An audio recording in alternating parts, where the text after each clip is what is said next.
வணக்கம், இது ஆர்த்தி கஃபே. இன்றைக்கி நம்ம என்ன பார்க்க போகிறோம் அப்படின்னா, ஸ்வீட் பொட்டேட்டோ பால்ஸ் எப்படி செய்யுதுன்னு பார்க்க போகிறோம். அதாவது சக்கரவள்ளி கிழங்குல இந்த உருண்டை எப்படி பிடிக்கிறது அப்படின்னு பார்க்கலாம். செய்ய தேவையான பொருட்கள்: சக்கரவள்ளி கிழங்கு நான் இந்த 2 எடுத்திருக்கேன். நம்ம எவ்வளோ அளவு வேணுமோ அவ்வளோ எடுத்துக்கலாம். இது எல்லாமே நமக்கு தேவையான அளவு தான். ஸோ சக்கரவள்ளி கிழங்கு, நெய், வெல்லம் போட்டு பிடிக்கலாம், சர்க்கரை போட்டும் பிடிக்கலாம். நான் 2மே செஞ்சு காமிக்க போகிறேன். ஸோ சர்க்கரை, தேங்காய். ஸோ இன்னொரு தடவை சொல்லிடுறேன். அந்த ஸ்வீட் பொட்டேட்டோ பால் செய்ய தேவையான பொருட்கள்: சக்கரவள்ளி கிழங்கு, நெய், வெல்லம் போட்டு பிடிக்கிறதுனா வெல்லம், சர்க்கரை போட்டு பிடிக்கிறதுனா சர்க்கரை, தேங்காய் துருவல். இந்த வெல்லம் வந்து நம்ம பனை வெல்லம், நார்மல் அந்த மண்டை வெல்லம்னு சொல்லுவாங்க, அது எடுத்துக்கலாம். நாட்டு சர்க்கரை எடுத்துக்கலாம். எது நமக்கு வந்து அந்த டேஸ்ட் பிடிச்சிருக்கோ அதை எடுத்துக்கலாம்.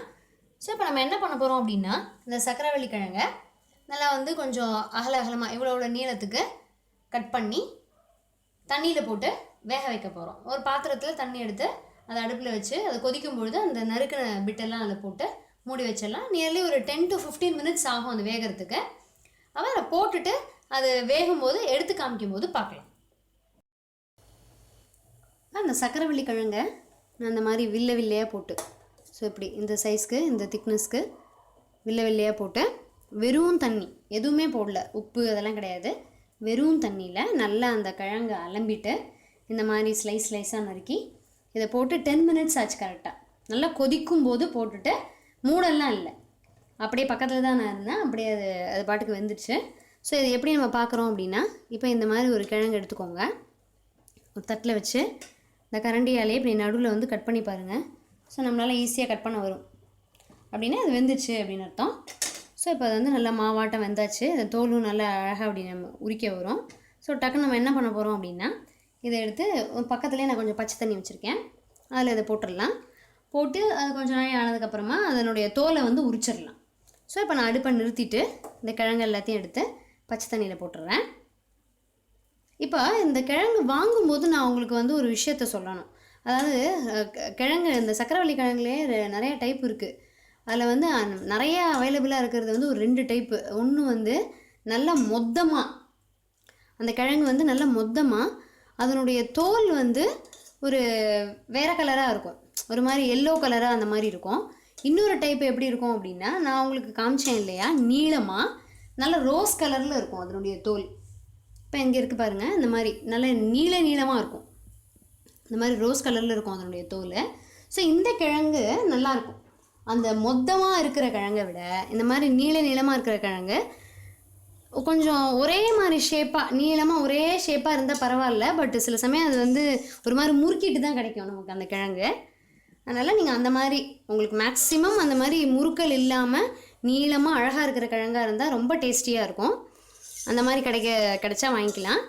என்ன கிழங்கு கிடைக்குதோ, அந்த ரோஸ் கலர்லேயே என்ன ஷேப்பு கிடைக்குதோ அதை வாங்கிக்கலாம். ஸோ இப்போ நான் வந்து இதை என்ன பண்ணிட்டேன், நல்லா தண்ணியில் வந்து பச்சை தண்ணியில் அந்த வேக வச்சு எடுத்து அத்தனை ஸ்லைஸையும் போட்டேன். இப்போ இது ஒரு 2 நிமிஷம் இதிலே இருக்கட்டும். நமக்கு அப்போ அது ஆறுனதுக்கப்புறமா இதனுடைய தோல் எல்லாத்தையும் உரிச்சு வச்சு நம்ம எப்படி அந்த பால்ஸ் பண்ணுறதுன்னு பார்க்கலாம். இப்போ அந்த வேக வச்ச கிழங்குடைய தோல் எல்லாத்தையும் உரிச்சு வச்சுட்டேன். இப்போ ஃபஸ்ட்டு வந்து நம்ம சர்க்கரை போட்டு எப்படி செய்கிறதுன்னு பார்க்கலாம். இப்போ கொஞ்சம் அந்த பாதி கிழங்கு எடுத்து போட்டுக்கலாம். இந்த பேசினில் போட்டுட்டு நல்லா வந்து மசிச்சுக்கோங்க. நல்லா சூப்பராக மசிக்க வரும். நல்லா வெந்துச்சு இல்லையா, அதனால் வந்து மாவாட்டம் வெந்தாச்சு. ஸோ இது வந்து நல்லா மசிக்க வரும். இதை வந்து நம்ம இந்த மாதிரி கட் பண்ணி போட்டோம் அப்படின்னா ஈஸியாக வெந்துடும். முழுசாக போட்டோன்னா வேகிறதுக்கு டைம் எடுக்கும். இதை குக்கரில் போட்டுட்டோம் அப்படின்னா வந்து கொஞ்சம் நீர்க்க ஆகிடும். அதனால் இந்த மாதிரி பாத்திரத்தில் தண்ணி போட்டு வேக வச்சுக்கிறது நல்ல பெஸ்ட் மெத்தடு. இல்லை நமக்கு வந்து காலம்புரை வேக வைக்கும் பொழுது மேல் தட்டில் வந்து இட்லி தட்டில், கீழ் தட்டில் இந்த மாதிரி வில்லையாக போட்டு அப்படி கூட வேக வச்சுக்கலாம் ஒரு 10 நிமிஷம். ஸோ இப்போ வந்து தேவையான அளவு சர்க்கரை வந்து நம்மளோட டேஸ்ட்டுக்கு ஏற்ற மாதிரி சர்க்கரை போட்டுக்கோங்க. நெய் வந்து ஒரு 2 டீஸ்பூன் விட்டுக்கலாம். வாசனைக்கு ரொம்ப சூப்பராக இருக்கும்.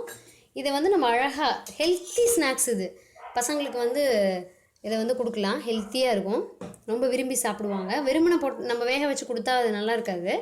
ஸோ இப்போ தேங்காவை வந்து சேர்க்குறேன் நான். நம்ம தேங்காவும் நமக்கு எவ்வளவு தேவையோ அதுக்கேற்ற மாதிரி சேர்த்துக்கலாம். இப்போ எல்லாத்தையும் ஒன்றா போட்டு கலக்கிடுவோம்.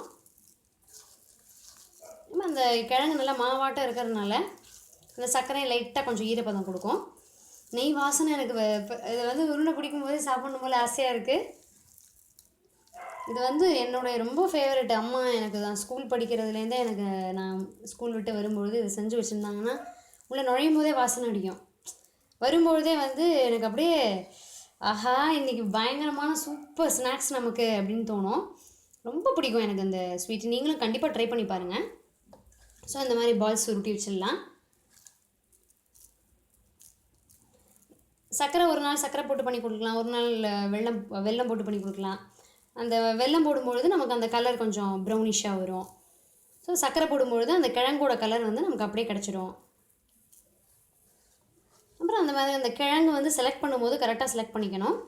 அந்த ரொம்ப ப்ராடாக இருக்கிற கிழங்கு வந்து நமக்கு கொஞ்சம் பச்சை கலர் கொடுத்துரும். இந்த கிழங்கு அப்படி கொடுக்காது. ஸோ அதனால் நீங்கள் வாங்கும்போது கிழங்கு வந்து கொஞ்சம் நல்லா பார்த்து வாங்கிக்கணும். ஸோ இப்போ நம்ம சர்க்கரை போட்டு பிடிக்கிற பால்ஸ் வந்து ரெடி ஆயிடுச்சு. இதே மாதிரி நம்ம வெல்லம் போட்டும் பிடிக்கலாம். அதை நான் செஞ்சு காமிக்கிறேன். இப்போது வெல்லம் போட்டு எப்படி அடுத்த அந்த இன்னொரு டைப் உருண்டை பிடிக்கிறதுன்னு பார்க்கலாம். அதே சர்க்கரைக்கு பதிலாக வெல்லம் போட போகிறோம். அந்த கலர் வந்து கொஞ்சம் அந்த வெல்லத்தோட கலர் கொடுக்கும். இப்போ சர்க்கரைவள்ளி கிழங்கு வந்து நிறைய பெனிஃபிட்ஸ் இருக்குது அதில். அதாவது vitamin B6, vitamin C, vitamin D, அதனால் சூப்பராக வந்து எதிர்ப்பு சக்தி கொடுக்கும் உடம்புக்கு. அதே மாதிரி அயனும் இருக்குது இதில். அயன் சக்தி நிறையா இருக்குது. அதனால் நம்ம ரத்த செல்கள் உருவாகிறதுக்கு வந்து நிறைய ஹெல்ப் பண்ணுது. இதில் அதே மாதிரி நுரையீரலுக்கு வந்து புற்றுநோய் வராமல் நல்லா தடுக்குது.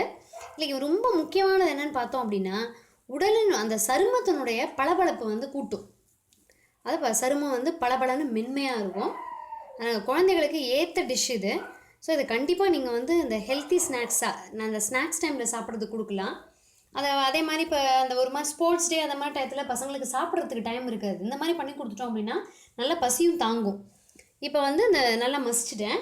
இது கூட வந்து இந்த வெல்லமோ நாட்டு சர்க்கரையோ பனை வெல்லமோ நம்ம எதை எடுத்துக்கிறோமோ தேவையான அளவுக்கு எவ்வளோ ஸ்வீட் வேணுமோ நம்ம எடுத்துக்கலாம். அப்புறம் வந்து 2 ஸ்பூன் நெய் விட்டுக்கலாம்.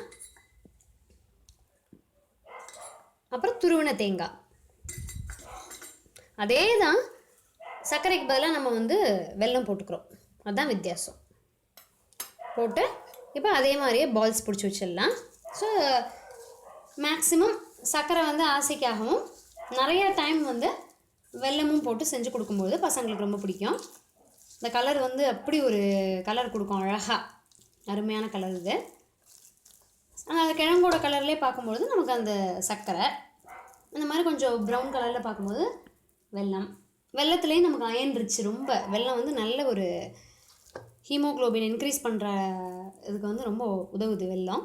அதனால் இந்த கிழங்கும் அந்த வெல்லமும் நல்ல காம்பினேஷன். ஸோ சர்க்கரைவள்ளி கிழங்கு வந்து நம்ம இந்த மாதிரி ஹெல்த்தி ஸ்நாக்ஸாக பசங்களுக்கு கொடுக்கலாம். ஸோ இப்போ நம்ம வந்து வெல்லத்தினால் பிடிச்ச உருண்டையும் சர்க்கரையினால் பிடிச்ச உருண்டையும் ரெடி ஆகிடுச்சு. ஸோ இப்போ வந்து நீங்கள் மத்தியானம் இந்த இன்டர்வல் டைம் ஸ்நாக்ஸ்க்கு வந்து சிப்ஸு மிக்சர் அந்த மாதிரி நம்ம ஐட்டம் கொடுக்கறதுக்கு பதிலாக இந்த மாதிரி கொடுத்தோம் அப்படின்னா ரொம்ப ஹெல்த்தியாக பசங்க ஃபீல் பண்ணுவாங்க. அதுக்கு நான் எப்பொழுதுமே இதே கொடுக்க சொல்லலை. இடையில எப்போயாவது ஆசைக்கு வந்து அந்த மாதிரி கொடுக்கலாம். நிறைய இந்த மாதிரியே கொடுத்து வேக வச்ச சுண்டல் இந்த கிழங்கு அந்த மாதிரி கொடுத்தோம் அப்படின்னா அவங்களுக்கு வந்து ரொம்ப ஹெல்த்தியாக ரொம்ப அருமையாக ஃபீல் பண்ணுவாங்க. இப்போ நான் வந்து 2 டைப் உருண்டையும் 2 டைப் பால்ஸும் நமக்கு ரெடி ஆகிடுச்சு. So sweet potato balls ready. இது வந்து நம்மளுடைய ஸ்நாக் பாக்ஸு பேக் பண்ணுறதுக்கு ரெடி ஆகிடுச்சு. அருமையான அழகான உருண்டை, ரொம்ப டேஸ்டியானது, ஹெல்த்தியானது. இது வந்து பார்த்திங்கன்னா உங்களுக்கு வித்தியாசம் தெரியும். இது வந்து நம்ம வெல்லத்தில் பிடிச்சது, இது வந்து நம்ம சர்க்கரையில் பிடிச்சது. ஸோ டிஃப்ரென்ஸ் வந்து கலர் தான். பட் வெல்லம் வந்து ரொம்ப இன்னமும் சத்து நிறைஞ்சது வெள்ளை சர்க்கரையை விட. ஸோ வெல்லத்தை போட்டு இந்த ஸ்நாக்ஸை வந்து நீங்கள் ஆரம்பத்திலேயே குழந்தையாக இருக்கும்பொழுது நம்ம வெல்லத்தை வந்து நிறைய சேர்த்து பழக்கி விட்டோம் அப்படின்னா அவங்க அந்த வெள்ளை டேஸ்ட்டை வந்து ரொம்ப விரும்புவாங்க. அதனால் சின்னதாக இருக்கும்பொழுதே நம்ம இந்த மாதிரி கொடுத்து பழக்கி விட்டுடலாம். ஸோ இந்த வீடியோ பிடிச்சிருந்தா லைக் பண்ணுங்கள், உங்கள் ஃப்ரெண்ட்ஸ்க்கும் ரிலேட்டிவ்ஸ்க்கும் ஷேர் பண்ணுங்கள், உங்கள் கமெண்ட்ஸையும் சஜஷன்ஸையும் போஸ்ட் பண்ணுங்கள். கண்டிப்பாக நல்ல ரெசிபீஸை பார்க்குறதுக்கு சேனலை சப்ஸ்கிரைப் பண்ணி வச்சுக்கோங்க. இன்னும் ஒரு நல்ல ரெசிபியோட இன்னொரு எபிசோடில் உங்களை மீட் பண்ணுறேன். தேங்க்யூ.